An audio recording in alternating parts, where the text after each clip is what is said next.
오늘 말씀의 제목은 성전에서 기도를 들으시는 하나님, 역대하 7장 11절 22절입니다. 여러분들은 하나님을 사랑했던 왕 다윗을 기억하나요? 다윗 왕은 백향목으로 지은 아름다운 궁전, 대리석으로 지은 화려한 궁전에 살고 있었어요. 이 다윗 왕은 항상 천막 같은 성막에 하나님이 계시다는 것이 마음이 아팠어요. 그래서 하나님을 위해 성전을 짓고 싶어 했어요. 하나님은 그런 다윗 왕의 마음을 귀하게 여기셨어요. 하지만 다윗 왕이 성전을 짓는 것은 허락하지 않았어요. 다윗 왕은 하나님의 말씀에 순종했어요. 그래서 성전 건축에 필요한 모든 재료를 미리 준비해 두었어요. 다윗 왕이 죽고 그 아들 솔로몬이 이스라엘의 왕이 되었어요. 아버지 다윗처럼 하나님을 사랑한 솔로몬, 하나님 나라의 백성을 잘 다스리고 재판할 수 있는 지혜를 달라고 하나님께 기도했어요. 하나님은 솔로몬에게 지혜만 주신 것이 아니라 부귀와 영광도 주셨어요. 하나님이 주신 복으로 솔로몬 왕은 매우 강하고 풍족한 나라를 만들 수 있었어요. 솔로몬이 왕이 되고 넷째 해에 솔로몬은 성전을 건축하기로 결심했어요.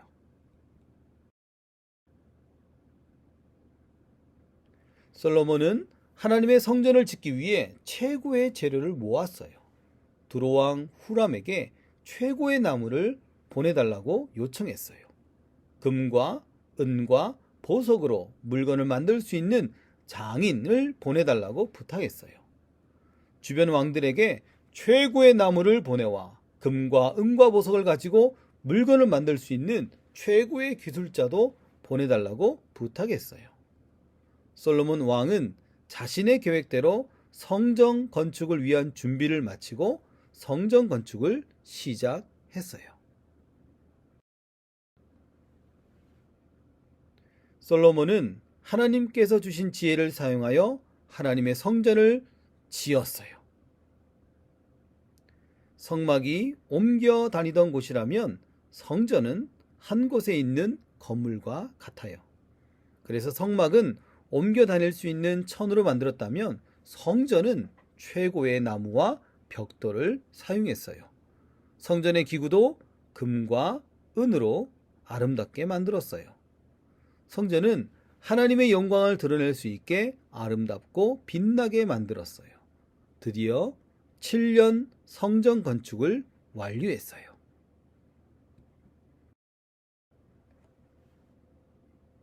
여기 보세요. 하나님의 집인 아름답고 멋진 성전이 완성되었어요.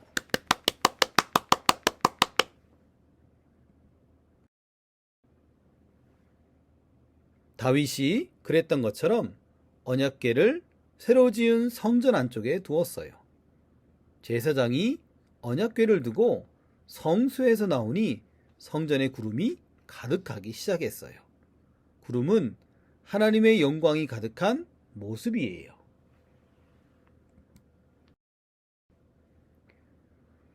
솔로몬은 모든 성전 공사를 마친 뒤 모든 이스라엘 백성을 축복했어요. 그리고 성전의 제단 앞에 이미 죽여놓은 번제물과 다른 제물들을 올려놓았어요. 원래는 제단 위에 놓고 제물들을 태워야 하는데 태우고 있지 않죠? 왜 불로 태우지 않았을까요?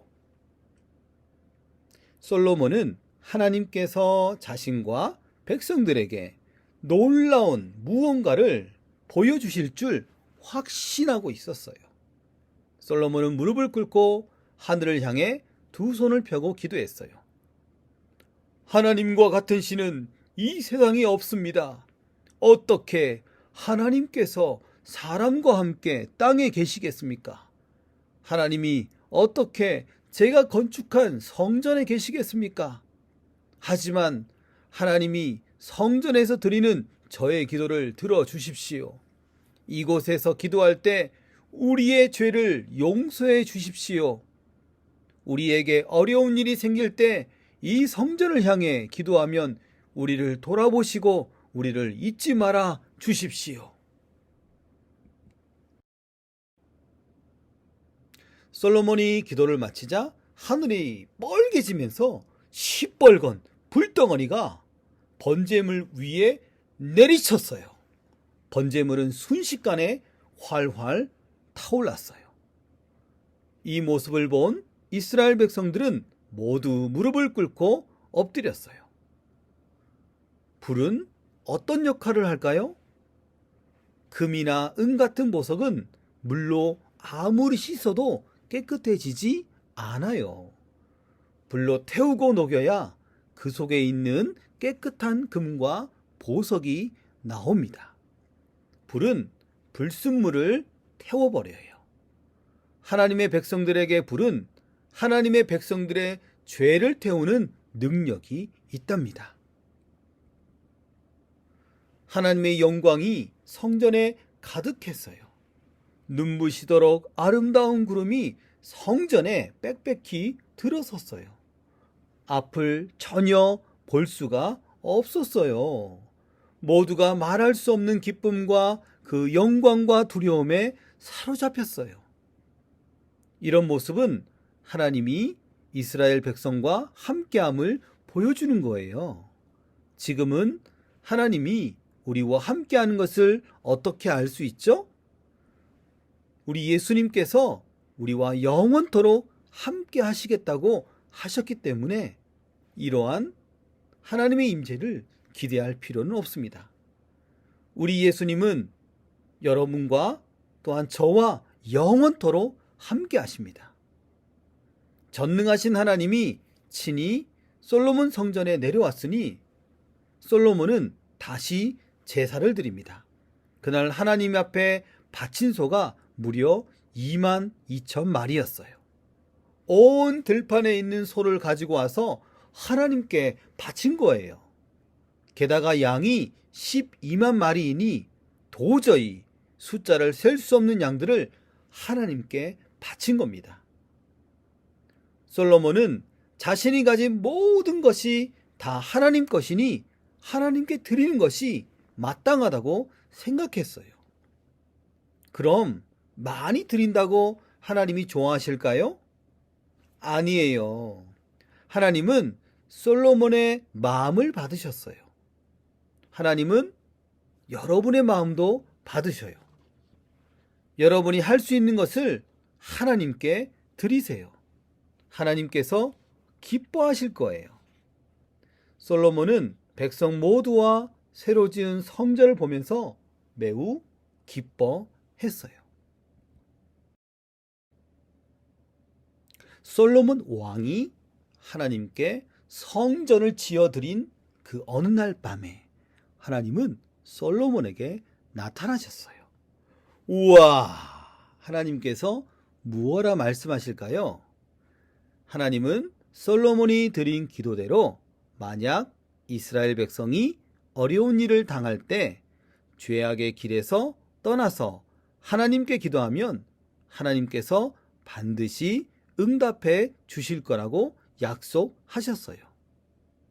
하지만 하나님은 동시에 이스라엘 백성이 여호와 하나님을 버리고 하나님 말씀에 순종하지 않고 다른 신을 섬긴다면 화려하게 지은 이 솔로몬 성전도 버리겠다고 말씀하셨어요. 솔로몬은 위대하고 아름다운 성전을 하나님께 드렸어요. 그러나 성전이 아름답다고 해서 하나님은 성전에 함께 계시는 것은 아니지요. 이스라엘 백성의 마음에 성전에서 하나님을 사랑하고 순종할 때 하나님은 눈에 보이는 성전에서도 함께 하시고 들으시겠다고 하셨어요.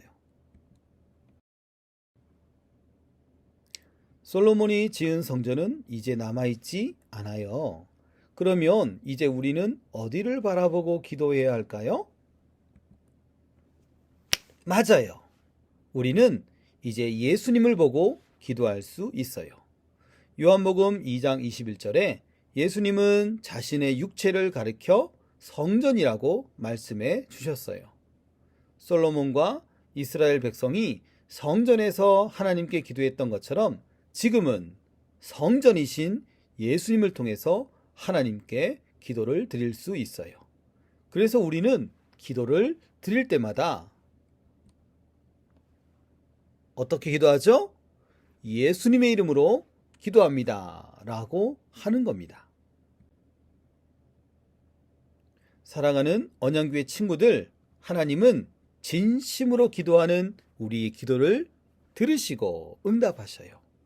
또한 하나님은 예수님의 이름으로 기도할 때 응답하셔요. 혹 잘못을 했더라도 하나님 앞에 나와 예수님의 이름으로 진심으로 기도하면 하나님께서 우리의 기도를 들으시고 용서하십니다. 이제는 소나 양을 잡아 태울 필요가 없지요. 우리 예수님께서 소나 양 대신 우리의 죄를 위하여 대신 죽으셨기 때문이에요. 이제는 하늘에서 신비한 구름이 나타나는 걸 기대하지 않아도 돼요. 전능하신 우리 예수님께서 영원토록 우리와 함께 하신다고 약속하셨기 때문이에요. 그래서 우리는 예수님의 이름으로 전능하신 하나님께 기도할 수 있어요. 하나님은 우리가 혹 죄를 지었어도 간절하게 기도하고 예수님의 이름으로 기도하면 용서해 주셔요. 언제든지 우리의 기도에 귀를 기울여 주시는 하나님의 은혜에 감사하며 사는 하나님 나라 백성이 되길 바랍니다. 오늘 기억할 메시지를 외쳐보아요. 참 성전이신 예수님의 이름으로 기도해요. 아멘.